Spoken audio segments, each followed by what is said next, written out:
Twin flames and biological family. I think this is a topic that I desire to shine light on just because it is actually very deep and can be very intense on the twin flame journey. So basically, your twin flame is going to be like the number one person that's going to trigger you. And after that, it's your biological family, right? So that is why I want to bring light to this topic. I think we talk a lot about twin flames and twin flames triggering each other and things like that. But what about our family, right? How does that tie into our spiritual growth, our healing, our spiritual journey, and the twin flame journey at large? And I will speak from personal experience as well and say that, my biological family has been a huge part of my journey. Very, very, very very much a big part of my journey. Whether it's my mom, my dad, my sister, and even, my grandma, my aunts, my uncles, my cousins.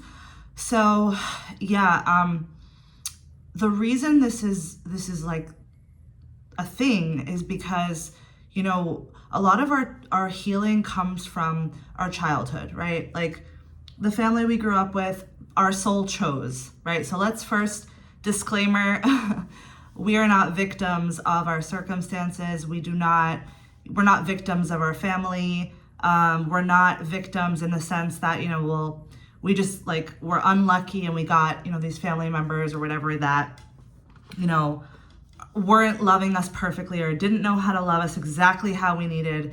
We're not victims to that. And we really did at the core, we chose that. We chose our family. I highly believe this, right? Like you're allowed to believe whatever you want.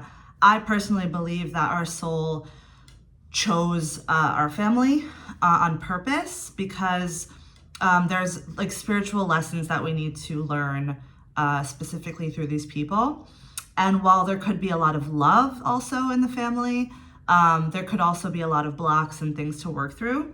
So in my personal experience, I did have that exact kind of experience where on the one hand, I felt enormous amounts of love from my family. But on the other side of the stick was and is a lot of places where my family has failed to love me in the way that I really needed and deserved and wanted, not because they necessarily purposely did that, but just because that was, sort of the best that they could do given, the tools that they had, the awareness that they had, and the spiritual journey that they are on. So I think for me, it has been a lot around accepting and forgiving and having lots of compassion for my family.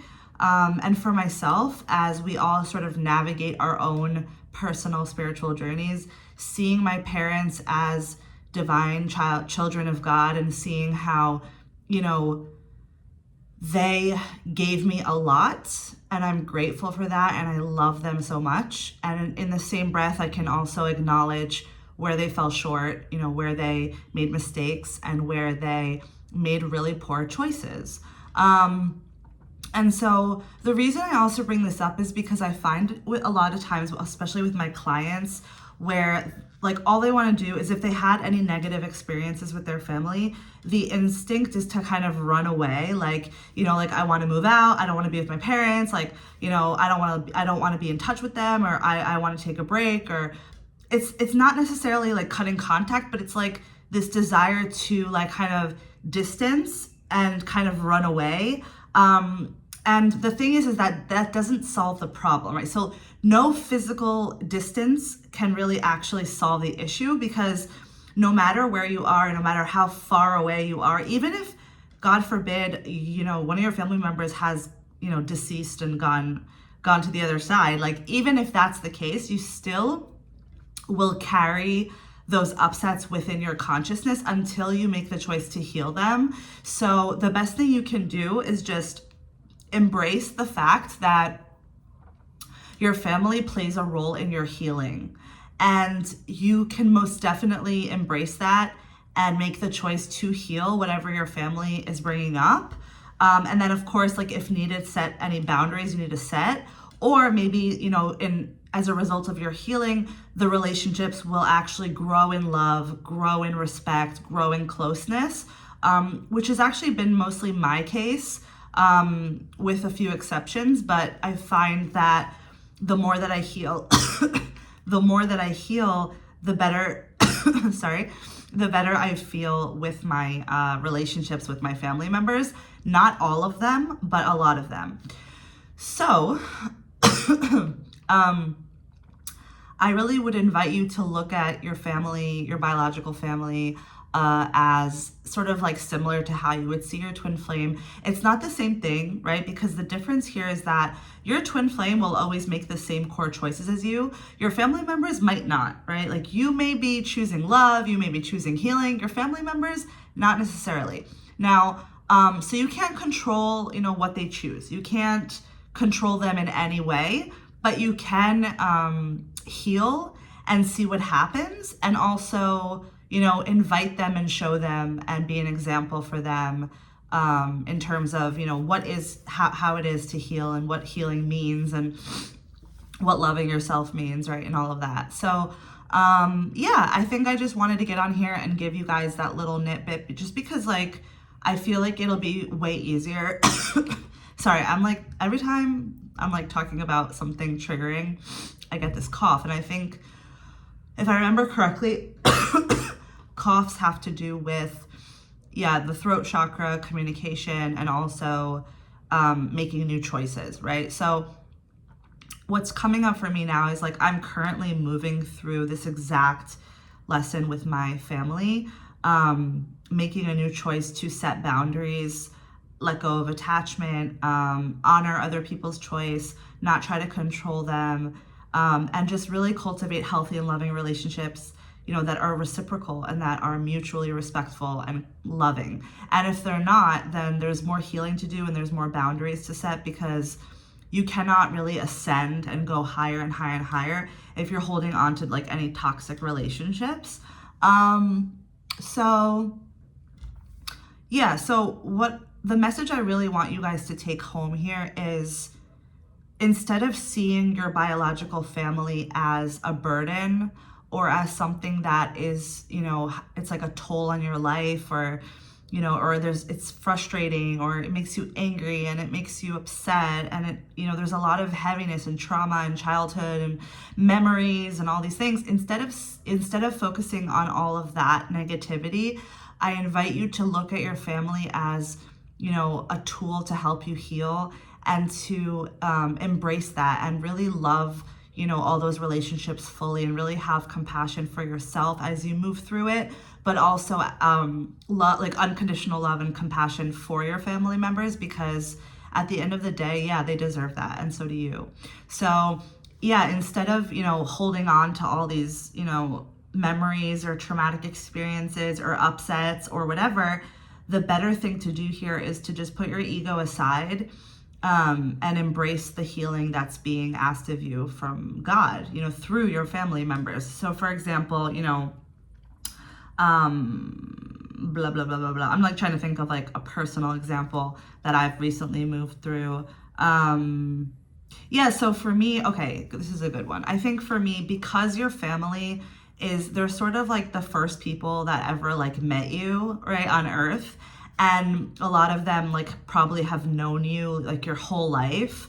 And they sort of build, and I guess we do too, right? The other side, it's the same thing. You build a sort of impression about someone. When you know someone and you've seen them through so many different stages and you've seen them so deeply and intimately, you sort of put a label on them. Okay, I know who this person is. That's who she is. That's her personality. Those are her weak spots. Those are her strengths, blah, blah, blah. And so for me, my family, they sort of know me really well. But the thing is that they know me from when I was born till a certain period of time.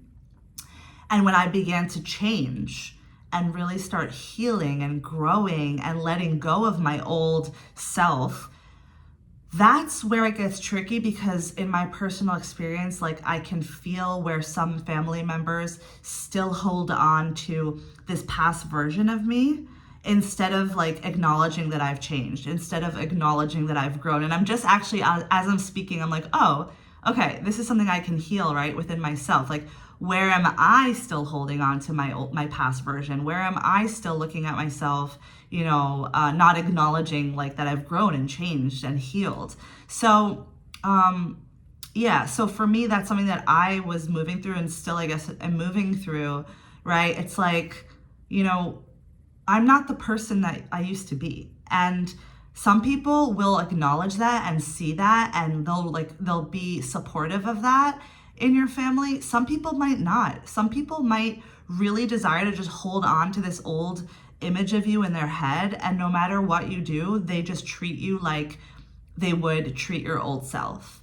And that for me has been really frustrating because I'm like, hello, like I've changed. I'm not the same person, And I recently saw a video yesterday about how some people get really uncomfortable when they see somebody changing and growing and improving their life, because if they're not changing and growing and improving their life, they're going to feel really uncomfortable that you are.